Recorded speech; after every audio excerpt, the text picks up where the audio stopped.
आणि नमस्कार. मी आहे श्रुती आणि तुम्हा सगळ्यांचे स्वागत आहे माझा YouTube channel yummy in little टमीमध्ये. हा व्हिडिओ मी त्यांच्यासाठी केला आहे ज्या एका लहान मुलाची आई आहेत किंवा एका छोट्याशा गोंडस बाळाची आई होऊ इच्छित आहेत. चला तर मग सुरू करूया. आज आपण जाणून घेणार आहोत जवस बियांबद्दल थोडीशी माहिती आणि एक छोटीशी रेसिपी. आपण आई म्हणून आपल्या बाळाच्या जेवणाबद्दल खूप काळजी करत असतो. स्पेशली आपण जर वर्किंग मदर असू तर त्याने व्यवस्थित खाल्लं आहे की नाही, त्याच्या पोटात काही न्यूट्रिशन्स गेलेत की नाही, या सगळ्यांची आपल्याला खूप चिंता असते. तर मीही तुमच्यापैकीच एक आहे, म्हणून मी माझे फंडे आणि ट्रिक्स तुमच्यासोबत शेअर करणार आहे. जेव्हा आपली मुले लहान असतात तेव्हा त्यांची वाढ आणि योग्य विकास होण्यासाठी भरपूर पोषणाची आवश्यकता असते. हे पोषण विविध प्रकारची फळे, भाज्या, धान्य, शेंगदाणे, बियाणे आणि अगदी पूरक आहारांच्या स्वरूपात येते. परंतु जेव्हा शक्य असेल तेव्हा नैसर्गिक आणि सेंद्रिय पदार्थच निवडावे. आणि असे काही पदार्थ आहेत जे आरोग्य आणि पोषणाचे पॉवर हाऊस आहेत. त्यांना आपण सुपर फूड्स म्हणतो आणि जवसाचे बी हे त्याच सुपर फूड्सपैकी एक आहेत. त्यांना आपल्या आहारात समावेश केल्याने खूप फायदे मिळतात आणि विशिष्ट पौष्टिक मूल्य भरून निघतात. चला तर मग बघूया जवसाची पौष्टिक मूल्ये कोणती आहेत. तर जवस बियांमधून आपल्याला विटॅमिन के मिळते. विटॅमिन के हे हाडांच्या निरोगी विकासासाठी खूप महत्त्वाचे आहे. नेक्स्ट आहे नायासिन. नायासिन हे सर्वात ठळक आरोग्यदायी फायद्यांपैकी एक आहे. ते म्हणजे जे काही आपण अन्न खातो किंवा आपलं मूल जे काही अन्न खातं त्याचं ऊर्जेत रूपांतर करण्यासाठी. आपला छोटा बेबी हा खूप इकडून तिकडे धावपळ करत असतो, तर त्याची खूप एनर्जी वेस्ट जाते. तर नायासिन हे ते जे खाल्लेलं आहे ते एनर्जीमध्ये कन्वर्ट करण्यासाठी खूप मदत करते आणि निरोगी त्वचेला देखील प्रोत्साहन देते. नेक्स्ट आहे फायबर. जर आपल्या बाळाला कॉन्स्टिपेशनचा त्रास असेल, बद्धकोष्ठता असेल, तर जवस बियांमध्ये फायबर हे मुबलक प्रमाणात असल्यामुळे कॉन्स्टिपेशनचा त्रास देखील होणार नाही. नेक्स्ट आहेत folate, magnesium, zinc, protein, omega 3 fatty acid. हे तर आपण नेहमीच ऐकतो की याचे फायदे किती आहेत. तर त्याच्यापैकीच एक फायदा आहे ओमेगा 3 फॅटी ॲसिडमुळे आपले हृदय हे व्यवस्थित राहते किंवा हृदयाचे आरोग्य चांगले राहते. नेक्स्ट आहे सेलेनियम. सेलेनियम हे बाळाच्या रोगप्रतिकारक शक्तीचे समर्थन करते आणि संसर्ग आणि आजार यांच्यापासून त्याला दूर ठेवते. नेक्स्ट आहे आयर्न. आयर्न तर आपल्याला माहितीच आहे. आयर्न लाल रक्तपेशींना शरीरात ऑक्सिजन वाहून नेण्यास मदत करते आणि मुलाच्या शिकण्याच्या क्षमतेस समर्थन देते. म्हणजे तो जे काही शिकणार आहे ते त्याला लवकर ग्रास्पिंग पॉवर जे आपण म्हणतो ती त्याला मिळते. कॅल्शियम. कॅल्शियम हे हाडं आणि दाते मजबूत ठेवण्यासाठी मदत करते. बाळांना जवसाची ओळख आपण कधी करून द्यावी, म्हणजे त्यांच्या खाद्यपदार्थांमध्ये जवस आपण कधी सुरू करावे. तर आपलं बाळ जेव्हा 9 महिन्यांचं होईल आणि आपण त्याला सॉलिड फूड म्हणजे घट्ट पदार्थ द्यायला जेव्हा सुरुवात करू तेव्हा आपण त्याच्यामध्ये जवस त्याला देऊ शकतो. जवस हा पावडर स्वरूपात देऊ शकतो, जवसाची पावडर करून, किंवा जवसाचे तेल देखील मिळते मार्केटमध्ये, तेही आपण देऊ शकतो. पण लक्षात ठेवा, जवसाचे तेल हे नेहमी कोल्ड प्रेस्ड असावे, तरच आपण ते यूज करू शकतो. त्याचा एक ड्रॉबॅक असा आहे की जवसाचे तेल आपण गरम करून यूज करू शकत नाही, म्हणजे फोडणीमध्ये गरम करून वगैरे असं आपण देऊ शकत नाही. त्याला गरम केल्यास किंवा उष्णतेच्या ते संपर्कात आल्यास ते लगेच जळते आणि खराब होते. त्यामुळे आपण वरण भात देतोय किंवा मुगाच्या डाळीची खिचडी देतोय तर वरून आपण अर्धा चमचा वगैरे जवसाचे तेल घालून देऊ शकतो. पण सगळ्यात सोपं आहे जवसाची पावडर करून, पावडर ही ते जो काही आपले बाळ खातोय त्याच्यामध्ये मिक्स करून त्याला देणे. चला तर मग बघूया आपण जवसाची पावडर लहान मुलांसाठी आपण कशी बनवायची त्याची रेसिपी. इथं मी 1 वाटी जवस घेतले आहेत. हे जवस आमच्या शेतातले आहेत. त्याच्यासोबत जिरे, लसूण आणि चवीनुसार मीठ. तर आपल्याला काय करायचंय, गॅसवर कढई तापत ठेवायची आणि त्याच्यामध्ये जवस भाजून घ्यायचे आहेत. तर मी शक्य तितकं लोखंडी भांड्यांचा वापर करते, तर तुम्ही देखील लोखंडी किंवा स्टील या भांड्यांचाच वापर आपल्या बाळाचं खाद्यपदार्थ बनवण्यासाठी करावा. ॲल्युमिनियम किंवा जर्मनची भांडे यूज करू नयेत.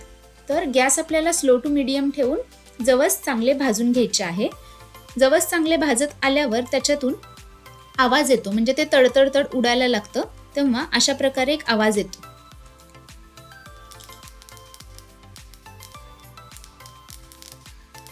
असा आवाज यायला लागल्यावर आणि जवस थोडेसे तोंडात टाकून खाऊन बघायचे. खमंग म्हणजे अगदीच क्रिस्पी झालेले असतात आणि लगेच चावले जातात, तेव्हा गॅस बंद करायचा आहे आणि जवस आपले काढून घ्यायचे आहेत, थंड करायला ठेवायचे आहेत.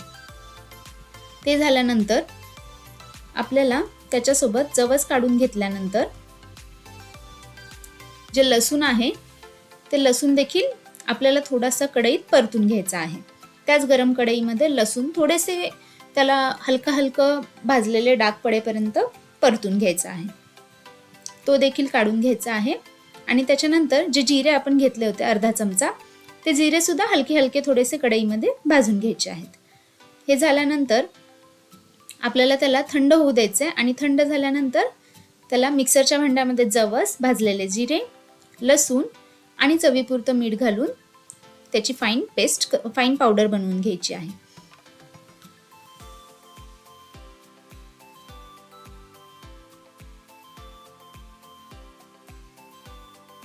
ही झाली पावडर. ही तुम्ही एअरटाईट कंटेनरमध्ये स्टोअर करू शकता. लक्षात ठेवा, पावडर ही नेहमी यूज करून झाल्यानंतर फ्रीजला ठेवून द्यावी, कारण आपण त्याच्यामध्ये लसूण पण घातलेलं आहे आणि एखाद्या घरामध्ये किंवा एखाद्या ठिकाणी थोडंसं दमट वातावरण असेल तर ते खराब होण्याचे चान्सेस असतात. म्हणून सेफ की आपण त्याला फ्रीजमध्ये ठेवावं.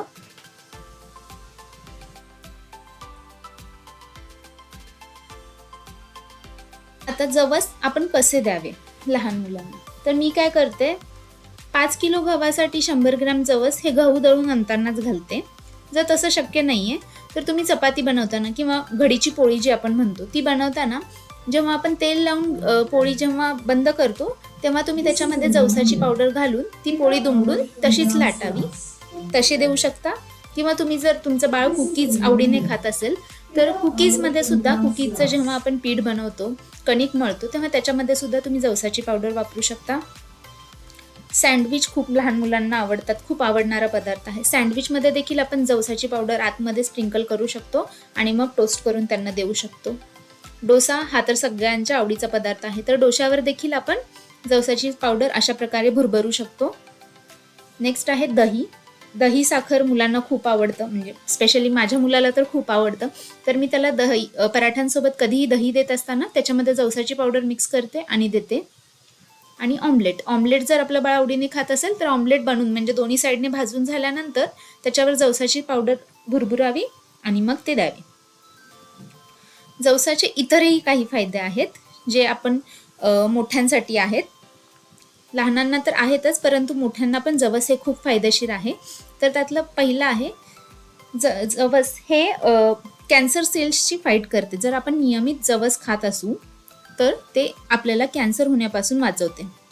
नेक्स्ट आहे, आपल्या हार्टची ती व्यवस्थित काळजी घेते आणि जर एखाद्याला हाय कोलेस्ट्रॉलचा प्रॉब्लेम असेल तर तोही कमी होतो नियमित जवस खाण्याने.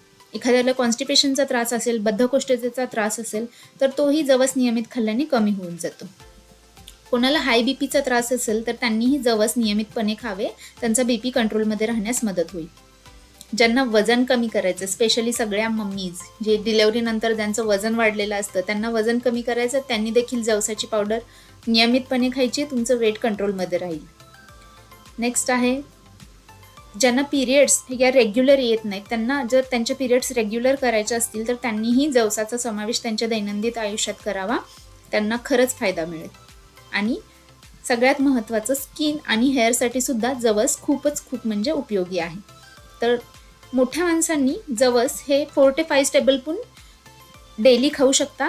लहान मुलांसाठी 1 चमच्यापासून सुरुवात करा. 2 वर्ष वयानंतरच्या मुलांसाठी 1 टेबलस्पून तुम्ही डेली देऊ शकता. जवस कोणी खायचं नाही आहे. ज्या प्रेग्नेंट वुमन आहेत, ज्या आई होऊ इच्छितात त्यांनी नाही खायचं, आणि ज्या ब्रेस्ट फिडिंग मॉम्स आहेत, ज्या बाळाला दूध पाजवत आहेत, त्यांनीही नाही खायचं. तर कसा वाटला माझा व्हिडिओ हे मला नक्की कळवा आणि अशाच माहितीपूर्ण व्हिडिओसाठी माझ्या चॅनलला लाईक आणि सबस्क्राईब करायला विसरू नका. थँक्यू.